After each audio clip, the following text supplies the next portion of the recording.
Inkomplu naħdmu u id-deċiżjonijiet tal-Prim Ministru dejjem ikunu tajbin.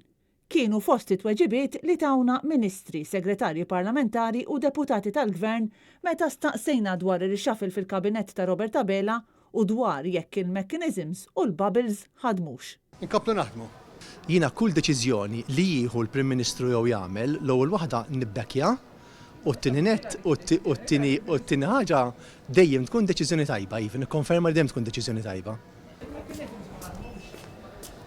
Aħna nimxu bl-aħjar mod possibbli.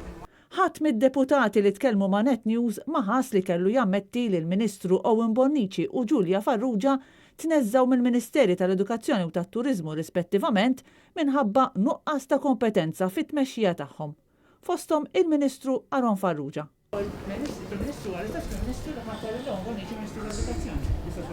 Sewa.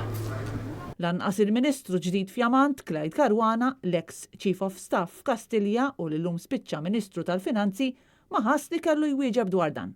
Dik hija prerogattiva tal-Prim Ministru, il-Prim Ministru jieħu l-aħjar deċiżjonijiet fl-interess tal-pajjiż.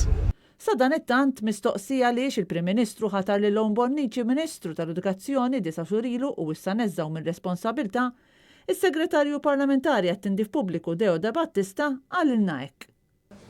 Disa' xhur wara ġieli jkollok tarbija. U l-Ministru għall-Akkomodazzjoni Soċjali Rodrik Galdes mistoqsi dwar ir-rixafil kellu biss din it-tweġiba. Aħna nkomplu niġġieldu, ħalli nkomplu nerbħulkom.